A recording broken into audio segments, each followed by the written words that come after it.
Hello friends, আমি শুভম। এখন review করব নেটফ্লিক্সের ডকুমেন্টারি সিরিজ আমেরিকান নাইটমেয়ার নিয়ে, যেটা 2015-র একটা সত্যি ঘটনার উপরে বেসড। এটা 3টে এপিসোডের একটা ডকুমেন্টারি সিরিজ। এবারের গল্পটা যদি বলি, 2015-তে ক্যালিফোর্নিয়াতে একটা কাপল রাত্রেবেলা ঘুমিয়েছিল তাদের বাড়িতে। হঠাৎ করে কিছু লোক আসে এবং মেয়েটাকে কিডন্যাপ করে নিয়ে যায় এবং ছেলেটাকে বেহুশ করে রেখে যায়।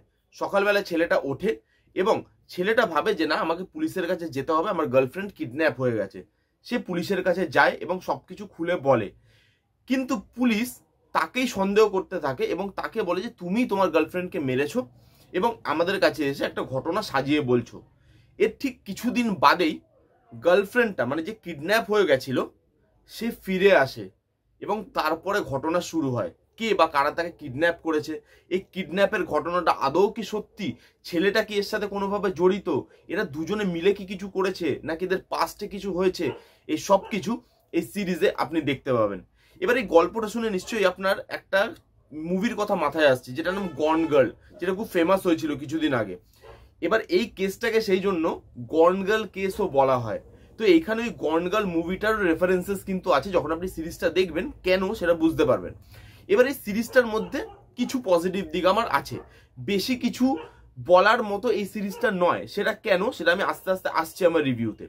প্রথম যেটা আমার ভালো লেগেছে এই সিরিজটাতে, যে এখানে স্টোরিটা না ভালো ছিল, স্টোরিটা ইমোশনাল, এবং যে ঘটনাটা ঘটছে ছেলেটা বা মেয়েটার সাথে, সেটা খুবই ভয়ানক। এবং সেটা শুনলে আপনারও কোথাও মনে হবে যে এত কিছুর পরেও একটা কাপল কিভাবে সার্ভাইভ করছে এবং তারা নর্মাল লাইফে ফিরতে চাইছে, এবং সেই জিনিসটা, সেই স্টোরিটা কিন্তু আপনাকে ভেতর থেকে নাড়া দেবে। এবং সিরিয়াসলি বলছি, এই গল্পটা কিছু কিছু জায়গায় আপনাকে বেশ ইমোশনালও করবে। তো গল্পটা ভালো ছিল, কিন্তু এই গল্পটার প্রেজেন্টেশনটা আমার খুব একটা আপ টু দ্য মার্ক লাগেনি। সেটা আমি নেগেটিভ দিকে আসছি একটু একটু করে। নেক্সট যেটা আমার ভালো লেগেছে সেটা হচ্ছে এফবিআই, যাকে মানে এই ডিপার্টমেন্টটাকে আমরা সব থেকে বড় পুলিশ ডিপার্টমেন্ট বলে জানি। আমরা মানে আমাদের পুলিশকে নিয়ে অনেক কথা বলি যে এরা এই করে ওই করে, এরা মন দিয়ে কাজ করে না। বাট এখানে এফবিআই কে যেভাবে দেখানো হয়েছে, এবং জাস্ট আপনার মনে হবে যে এই ডিপার্টমেন্টটা জাস্ট ইউজলেস, যাকে খুশি ধরে আনছে, যাকে খুশি জেলে ঢুকিয়ে দিচ্ছে, যাকে খুশি অ্যাকিউজ করছে, মেন কেসের ওপরে ফোকাস করছেই না। এবং এরা যদি আরেকটু মন দিয়ে কাজ করতো, তাহলে কিন্তু মানে যে করছে সে এর অনেক আগেই ধরা পড়ে যেত। শেষ অব্দি সে ধরা পড়েও কিনা সেটা আপনি সিরিজ দেখলে বুঝতে পারবেন, এখন আমি বলছি না।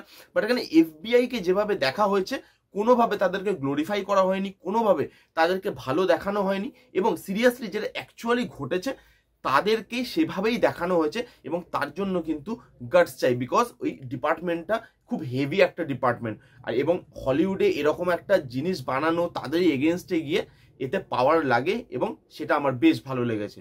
আর ছোট 3টে এপিসোডের সিরিজ, 45 মিনিট করে এক একটা এপিসোডের রানিং লেন্থ, দেখতে খুব একটা আপনার টাইম লাগবে না। এবং এই জিনিসটাই এই সিরিজের সব থেকে বড় লুপহোল।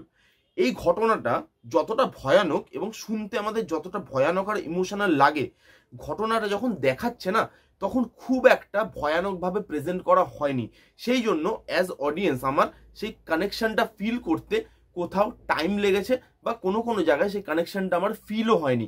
কারণ এই ঘটনাটা যতটা গুরুতর, এই ঘটনাটার ভিজুয়াল প্রেজেন্টেশন অতটা গুরুতরভাবে বানানো হয়নি। হয়তো বেশি লোকের কাছে এটা প্রেজেন্ট করা যাবে, সেই জন্যই হয়তো এটাকে খুব হালকার উপর দিয়ে দেখানো হয়েছে। এখানে যে ইনভেস্টিগেশন প্রসেসটা দেখানো হয়েছে, সেটা খুব লাইটের, মানে লাইট ওয়েটের মধ্যে দিয়ে দেখানো হয়েছে। এখানে যে ডকুমেন্টারি, মানে ডকুমেন্টগুলো দিচ্ছে, বা ডকুমেন্টগুলো অ্যাজ প্রুফ অডিয়েন্সকে দিচ্ছে, সেগুলো খুব অল্প। তো জাস্ট কিছু লাইভ ফুটেজ, কিছু অল্প ডকুমেন্ট, এবং সেইগুলো দিয়ে আপনি 3টে এপিসোডের সিরিজ কোনোভাবেই এই যে ঘটনাটা তার গুরুতর, বা এই ঘটনাটার যে ইম্পর্টেন্স, সেই জিনিসটা না কিছুতে আপনি মেজার করতে পারবেন না। এবং আমার মনে হয়েছে যে এটা আরেকটু টাইম নিয়ে, আরেকটু এলাবোরেট করে, আরেকটু অ্যাক্টেড ওয়েতে যদি ভালো করে বলা যেত যে অ্যাকচুয়ালি ঘটনাটা যতটা গুরুতর বা যতটা ইম্পর্টেন্ট, সেই জিনিসটাকে যদি ততটা গুরুতর বা ইম্পর্টেন্ট দিয়ে দেখানো হতো, তাহলে আমার মনে হয় বেশি অডিয়েন্স কানেক্ট করতে পারতো। এবং এই গল্পটা কোথাও গিয়ে এই ডকুমেন্টারি সিরিজের মাধ্যমে জাস্টিস পায়নি বলে আমার মনে হয়েছে। যেই জিনিসটা ওই কাপলটার ওপর দিয়ে গেছে, সেই জিনিসটা এরা খুব হালকার উপর দিয়ে প্রেজেন্ট করেছে, এবং সেটা দেখতেও খুব হালকা লাগে।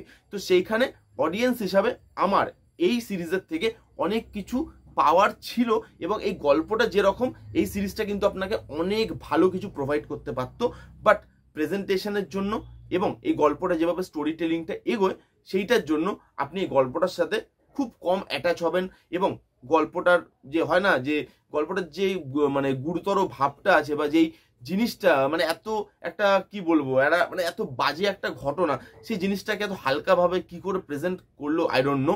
আমার এই সিরিজটা মোটামুটি লেগেছে, আপনারা চাইলে দেখতে পারেন, ঘটনাটা ভালো, ঘটনাটা আপনি জানতে পারেন, এর থেকে বেশি এই সিরিজ থেকে পাওয়ার আপনার কিছু থাকবে বলে আমার মনে হয় না। আর এই রিভিউটা যদি ভালো লাগে তাহলে প্লিজ গিভ এটা থামস আপ, লাইক করবেন, কমেন্ট করবেন, শেয়ার করবেন, চ্যানেলটাকে আমার সাবস্ক্রাইব করবেন। দেখা হচ্ছে নেক্সট কোনো ভিডিওতে, ততক্ষণ bye bye, take care and be safe.